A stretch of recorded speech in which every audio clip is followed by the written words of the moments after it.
Olá e bem-vindo a mais uma aula de otimização em Julia.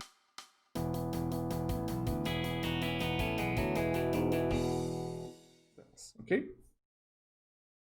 E aí, a última coisa que eu quero falar é, ainda dentro de problemas lineares, eu vou falar sobre o método de pontos interiores. Ok? E o método de pontos interiores é mais um método extremamente importante, que a ideia dele é ele vai olhar para restrições que sejam tipo caixa, ou para ser mais exato, restrições que tenham um interior, que você consiga decidir se você está na borda ou estritamente dentro do conjunto, e ele vai fazer uma penalização da borda, ok? E o caso mais simples da gente visualizar isso é para o problema de... Eu vou fazer problema de programação quadrática, que é o problema assim, com restrições de igualdade e limitante x maior ou igual a zero. Como ele vai ficar extremamente feio, a minha caixa vai ser só x maior ou igual a zero, tá? Se você realmente for implementar ele para um problema geral, você tem que fazer L menor ou igual a x menor ou igual a u. Mas o motivo da gente fazer só para x maior ou igual a zero é porque vai ficar feio de escrever. Então esse problema aqui, como você bem conhece, vamos desenhar ele uma vez aqui, certo? Então eu tenho uma certa Q, eu vou escolher uma Q aleatória. Deixa eu usar random seed 0. E essa Q tem que ser definida positiva. Para ser exato, ela não precisa ser definida positiva, tá? Mas nesse caso ajuda bastante. Eu vou considerar que eu tenho uma restrição b igual a 5 e eu tenho x maior ou igual a 0. E eu vou desenhar isso daí tudo. A minha função f de x. Eu preciso de um c também. E para ficar fácil, c vai ser... não faz muita diferença, na verdade. Acho que isso aqui vai dar um desenho interessante. Dot x, q vezes x, mais dot cx. Peço as funções de contorno. Menos 0,5, 2,5.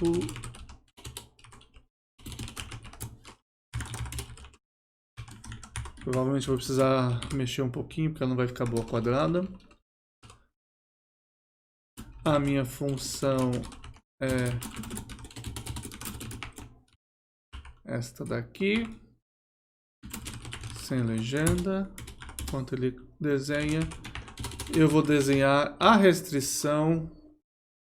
Inclusive, deixa eu ver se eu consigo fazer... Não, vou fazer essa restrição aqui na mão mesmo. Essa restrição é A1x mais A2 x1, A2, x2 igual a B. Tá? E eu vou deixar geral para poder desenhar depois. Então eu quero isolar esse x2. A minha restrição, ela é a que vai em B, o elemento, menos a 1 vezes x dividido por A2.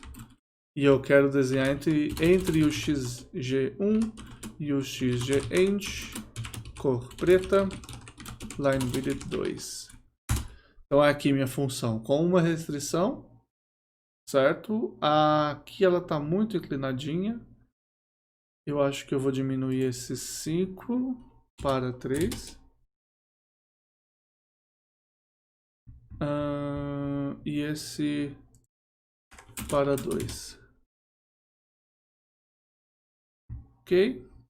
Ainda não estou feliz. Por que eu não estou feliz? Talvez seja uma pergunta para psicólogos, mas enfim. Aqui deveria ser x mais 2y igual a 3. Então o ponto 1, 1 parece que está aqui. O ponto 0, 3, que não está aparecendo. 3, 0 na verdade. E agora ele está aparecendo, está cortando aqui.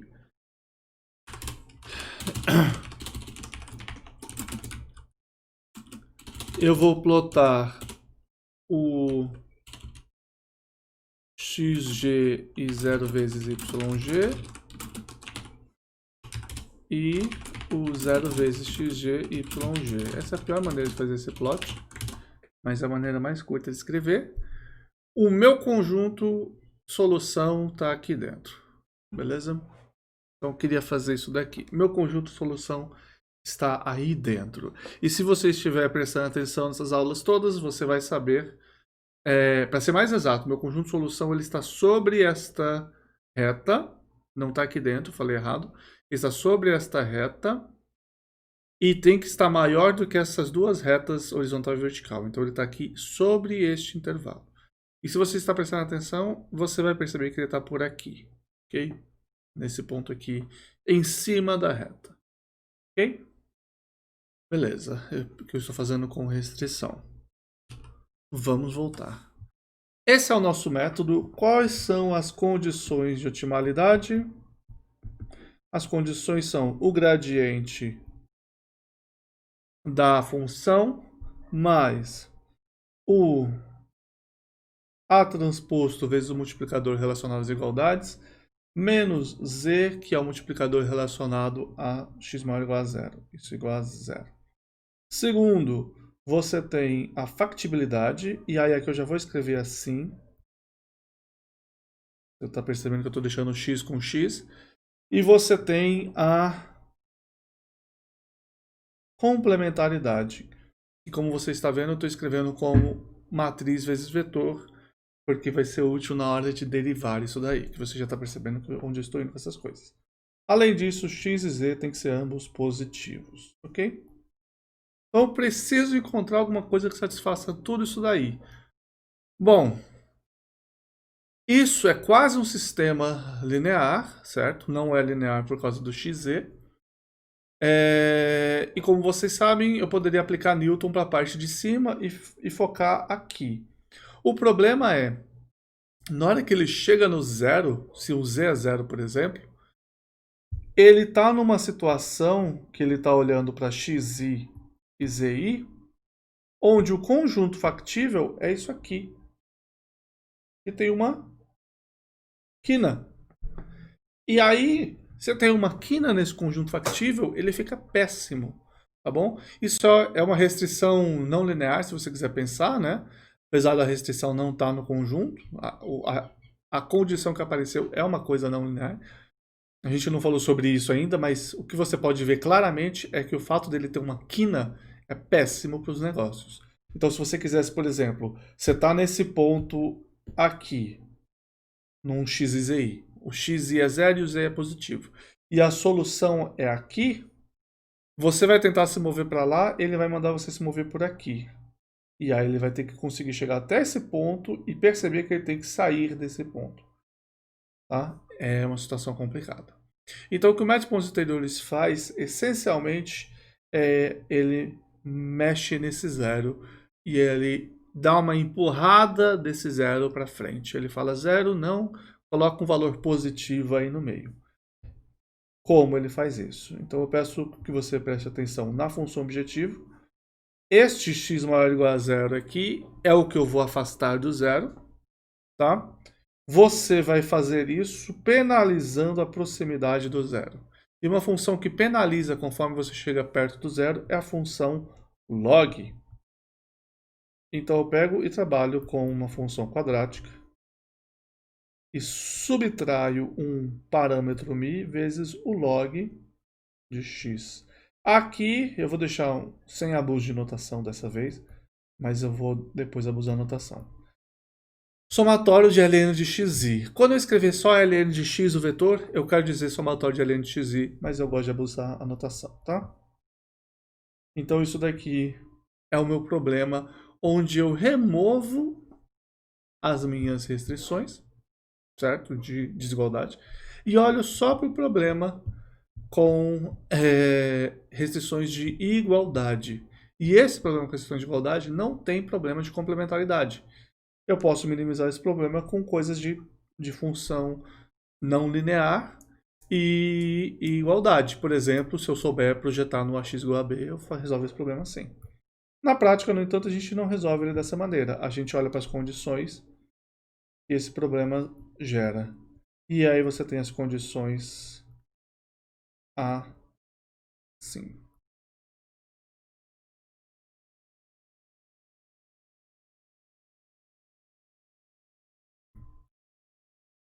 E a priori só. Ok?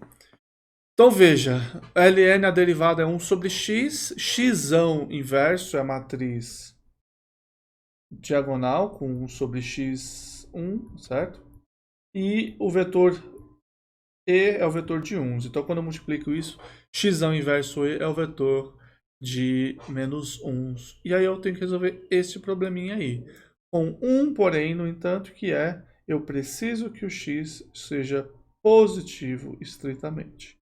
Tá? Então, obviamente, na hora de calcular esse passo, se o meu x é 1 e o meu passo é menos 2, eu não posso andar 100% do passo. E aí a única restrição que eu tenho é essa. Ok? Bom, eu vou e posso resolver esse problema olhando para isso daqui. Defino o Newton dessa maneira. E faço a jacobiana.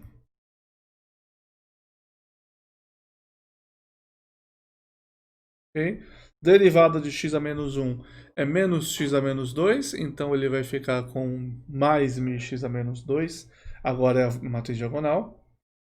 A transposta a e 0 vezes 1 delta x delta y igual a menos qx mais c menos μ x inversa e mais a transposta y e a x menos b.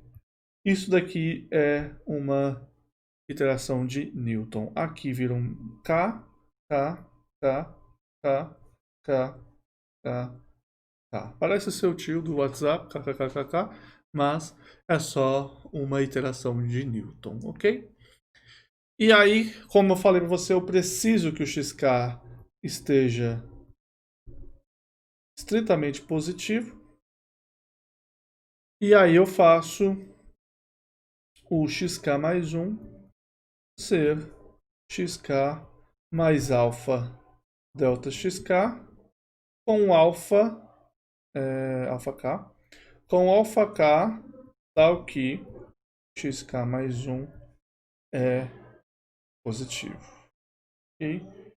E busca, né? No caso não linear, com busca linear também em geral. Mas às vezes a gente faz, vou colocar assim, busca linear talvez. Mas às vezes a gente faz o passo 100% de Newton ou até onde dá, né? Na prática o que a gente faz é, se eu for dar o passo e ele fala, olha, se você andar 0.7 e o xk vai ser igual a 0, você multiplica esse 0.7 por 0.99995 e aí você vai andar essa porcentagem aí a menos. E é uma maneira simples de você fazer esse problema. Ok?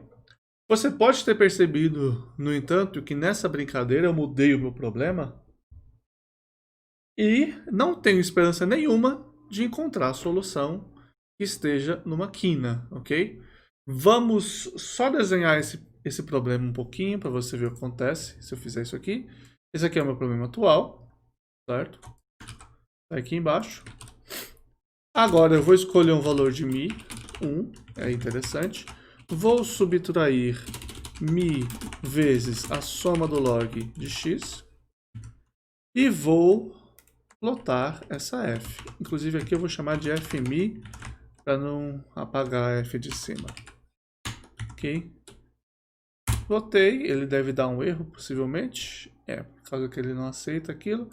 Eu vou perguntar se x maior ou igual a 0 e y maior ou igual a 0.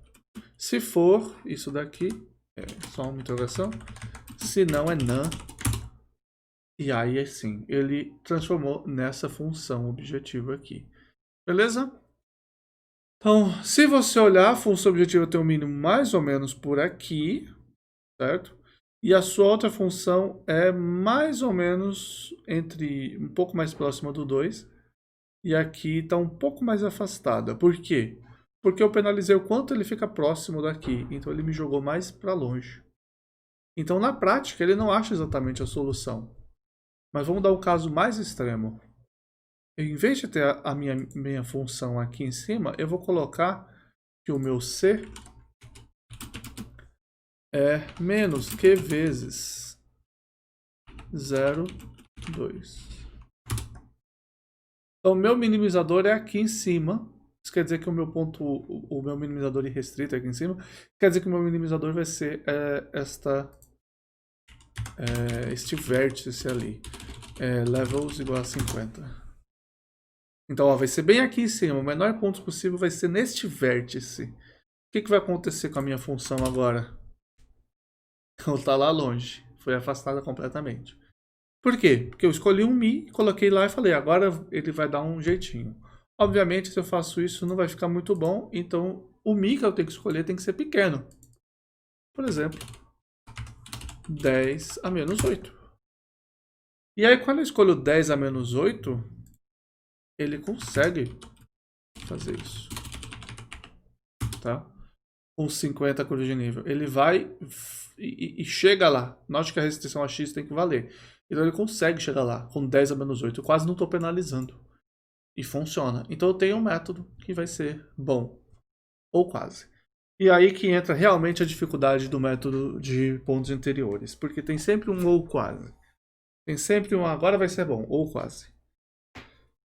Esta matriz aqui tem o Mi ali. E tem o XK inverso ainda menos 2, tá? E obviamente esse Mi também aparece aqui com o XK.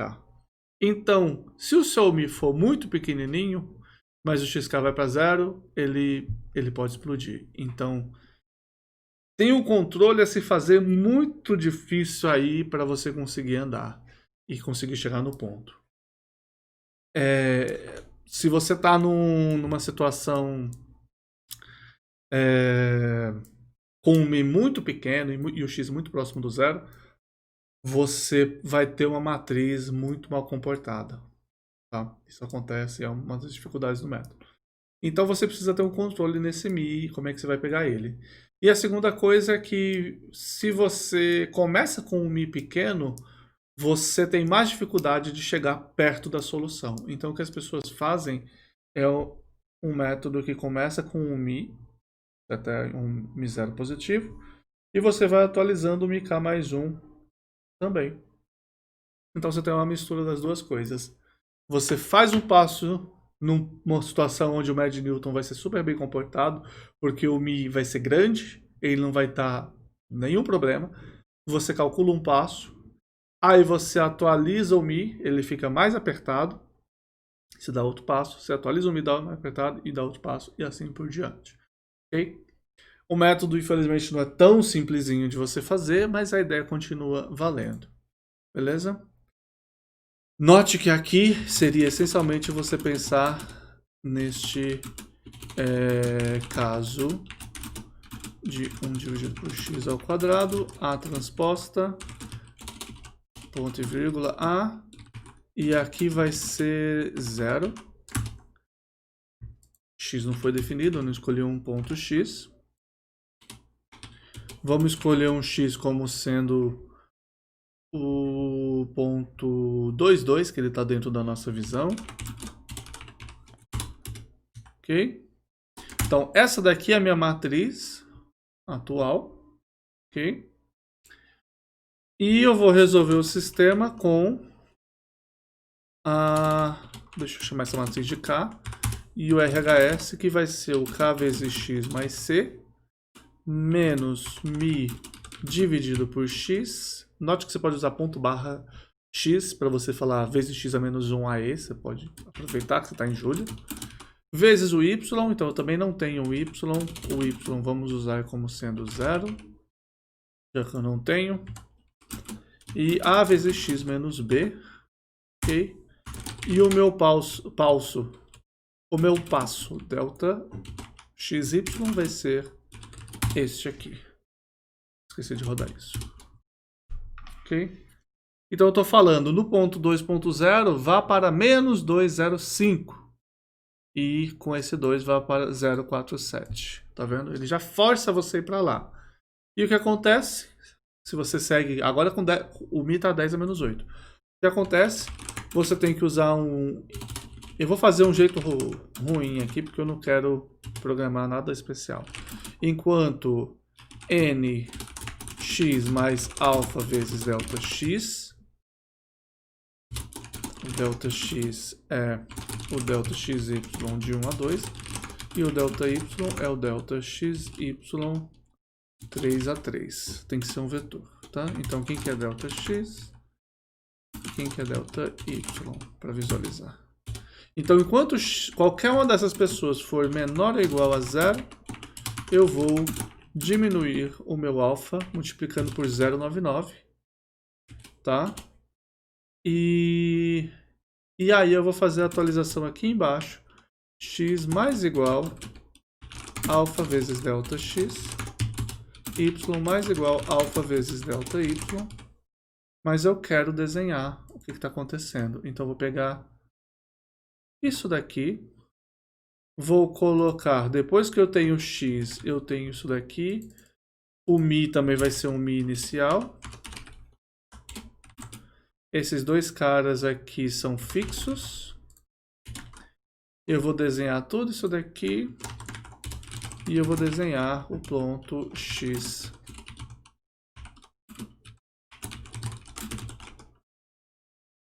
Então, rodando aqui, rodando para ver. Então, minha situação do início é, eu estou nesse ponto.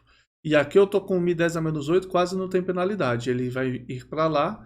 Ele pega esse passo aqui e fala, vai nele. Então, quanto que eu tenho que andar nele? Vai mostrar aqui para mim. Ele fala, você vai dar erro. While nx mais alfa delta x. Faltou um ponto menor ou igual a 0. Pronto. E aqui faltou um igual. E não foi suficiente. O que eu fiz de errado agora? Não boolean while n... esse ponto tá errado. O ponto está no errado. Então o meu alfa ficou 0,97. Atualizo. Vou pedir para ele mostrar o x e o y. O meu x agora é 0,06 e 1,5. Então ele tinha que estar com x igual a 0. Tá bem melhor. Vamos desenhar. Ele está lá bem proximinho. Ok? Muito bem, muito próximo. Vamos dar mais um passo. O meu alfa agora é 0,1. Meu próximo passo é 3 a menos 5. Só para saber quanto que é o RHS, é esse valor aqui. O RHS tem que ser 0 na solução, tá? E ele tá com essa norma. Inclusive esse RHS a gente pode colocar ele aqui, para a gente saber quanto que é a norma dele. Ok, não atualizei o x ainda, eu posso até calcular de novo. Então, tá aqui. Aqui eu consigo ver, paro? Não. Então, aqui eu calculo o novo passo. Aqui eu atualizo. Ele calculou de novo. Isso quer dizer que eu errei em algum momento. Aqui, aqui, aqui. Acho que eu acabei rodando aqui embaixo, sim. E não mostrei o passo antes para vocês. Então, vou mostrar o passo antes. Ele se aproximou mais, ele já está extremamente encostado, que é o X. Vou rodar o próximo passo, ele continua extremamente encostado, certo? Vamos ver quanto que é o RHS agora. 0,1. Não melhorou quase nada. Por quê? Porque eu andei 0,04. Quanto que é agora o próximo passo? Não move quase nada aqui. Quanto que é o alfa? O alfa foi um monte agora, que foi bom. Vamos ver se ele melhorou agora. Estava quase em cima, o meu RHS piorou. O que está acontecendo? Se ele está melhorando, por que o RHS está piorando? Porque tem o Mi atrapalhando minhas contas e ele está explodindo quando o X... O Mi não, tem o X atrapalhando minhas contas, está explodindo. Então isso aqui fica extremamente mal comportado. É ruinzinho, tá? Mas e se eu fizesse do jeito que eu falei, que ele também não é bom? Começa com 1.0. tá aqui, meu ponto inicial, e ele fala, vem para cá, que é uma ideia ruim. No entanto, ele fala, vem para cá, mas eu preciso satisfazer as restrições, certo? Então, dá um passo aí. Qual que é o passo? O passo é esse aqui. Quanto que eu tenho que andar nesse passo? 100%. É o passo de Newton. 100% passo de Newton. Ele fala, beleza. Para onde que ele foi? Ele foi para cá. Que é bom, tá? Ele não foi para a solução. Por quê? Porque o passo de Newton não foi para essa solução. Se é uma função quadrática, porque não é uma função quadrática, tem um log ali. Mas ele veio até aqui. E você fala, uau, muito bom. Roda de novo. Ele atualiza. 100%, onde é que ele está? Agora ele está andando para a solução. Aí você fala, ok, mas ele vai parar aqui. Bom, e se a gente pegar aqui embaixo depois e dividir o Mi por 10? Agora que o RHS vai ficar pequeno, divide o Mi por 10. Roda de novo com o Mi diminuído. Acha um novo passo. Ok. Diminui o Mi por 10 de novo. Onde é que ele está? Ó, o Mi diminuiu, ele veio por aqui. Por dentro agora. Roda de novo, de novo, de novo, de novo.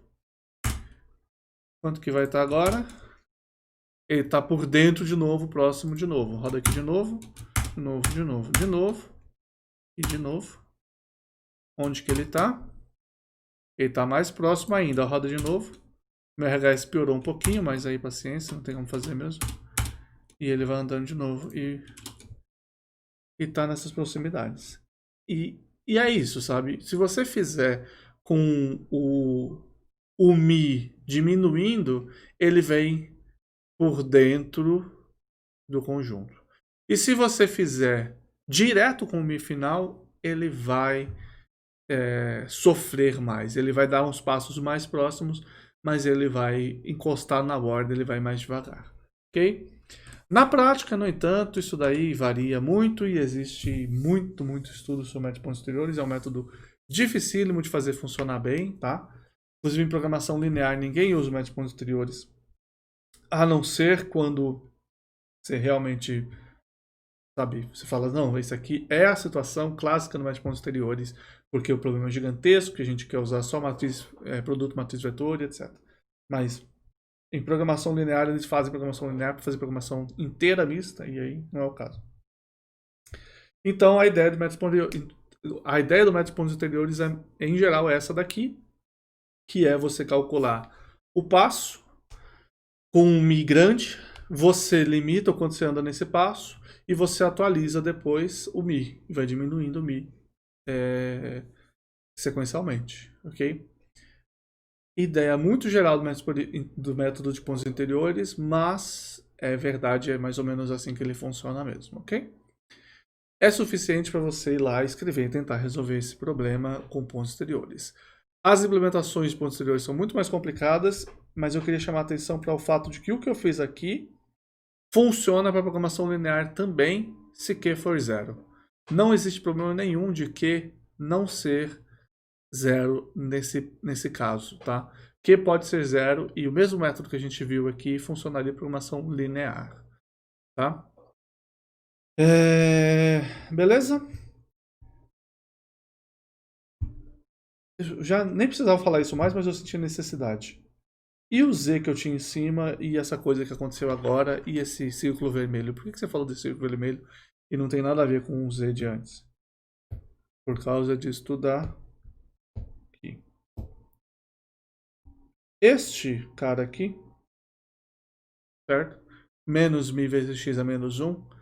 Às vezes é mais interessante você tratar ele criando uma variável, eu vou chamar ela de z por acaso, que guarda o valor de mi vezes x a menos 1e.